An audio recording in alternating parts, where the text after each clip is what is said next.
They said I was lucky. Finally, there was an empty room in an old boarding house, quiet and far from the hustle and bustle of the city. Cheap enough for a student like me. Too cheap, maybe. The house was in Dutch colonial style, located at the end of a small street that almost no one passed.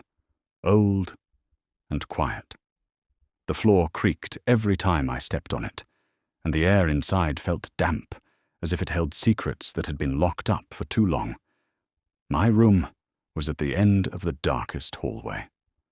The landlady, an old lady with a trembling voice, gave me the key and whispered softly, "The room is clean.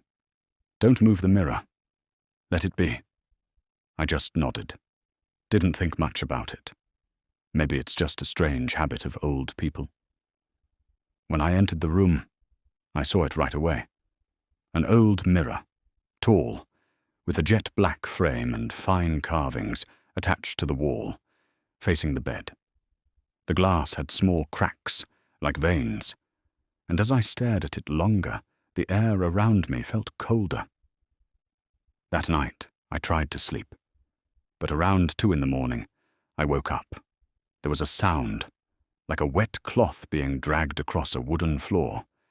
Then, 3 soft knocks, not from the door, but from the mirror. Knock, knock, knock. I sat up. My heart was beating fast. The air in the room was getting cold, too cold. My breath was visible in the air. I tried to convince myself. Maybe it was just a half-awake dream. But then I saw footprints, bare, big, dirty footprints, starting from the door and ended right in front of the mirror. I got closer. The mirror reflected my face. But something was strange.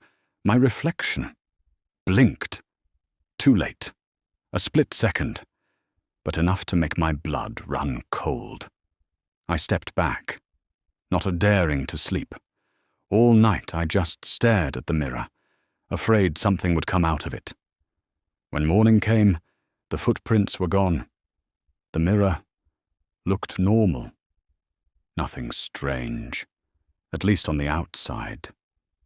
But deep inside, I knew. It wasn't a dream. And the mirror didn't show me everything. Not yet. After that night, I tried to live my day as usual. Lectures, assignments, instant coffee, and a little sleep. But since the incident with the mirror, everything felt different. Not only because I hadn't slept well, but because I felt I wasn't alone anymore. In that room. Every time I entered, the air changed, cold, pressing, as if someone was watching from behind the mirror. I covered it with a sheet. Simple, but quite calming. But that night, I woke up, and the sheet was neatly folded on my bed, as if someone didn't like the mirror being closed. The next morning, I asked Mrs. Sari, the landlady, "Has anyone ever lived in that room before, Ma'am?" She was silent for a long time. Then he said, "Yes, there is. For a long time. A student, too. Quiet, prays diligently, but likes to stay up late." He said, "He also often tells stories about the mirror." I asked, "What story?" He said, "His reflection often doesn't follow him when he goes out." I was confused. "What do you mean, Ma'am?" "Sometimes he walks out of the room, but his reflection is still in the mirror." I immediately got goosebumps. "Then where is he now?" "He said he went back to his village, but he never came back." That night, I tried to record a video in front of the mirror, just for fun, but also scared, using a small tripod. I stood in front of the mirror. Wave slowly. 10 seconds, 20 seconds. I turned towards the door, then looked back at the mirror, my reflection, still staring straight at the camera, not moving, not looking back, not blinking. I immediately panicked. The video was unnatural. Since that night, the disturbances became more frequent.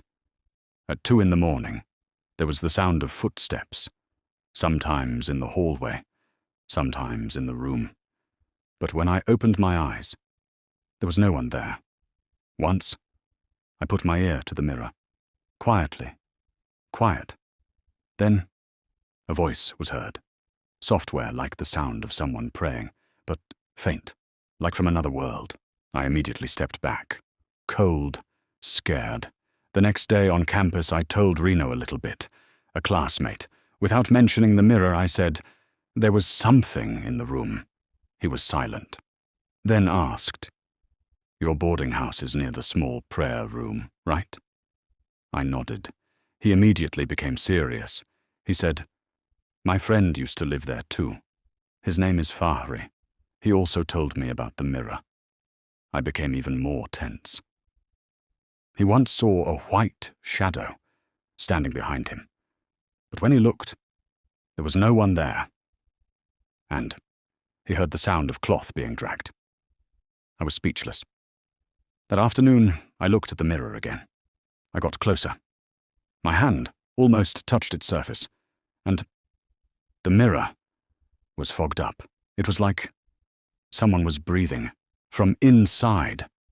I immediately stepped back. Then I heard a voice. Don't leave me here.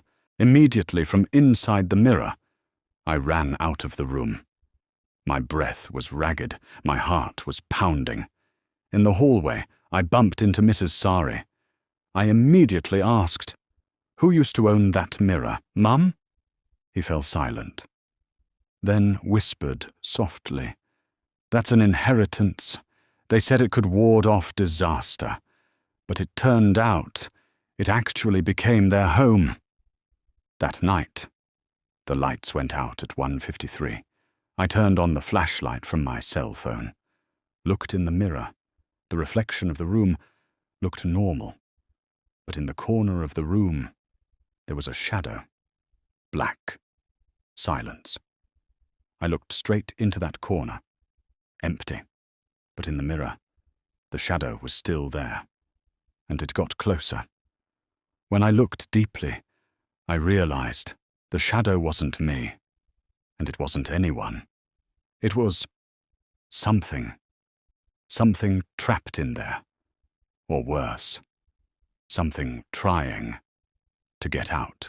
The shadow is not finished, and this story is just the beginning. Like and subscribe so you don't miss the next story. Comment part 2 for the next part.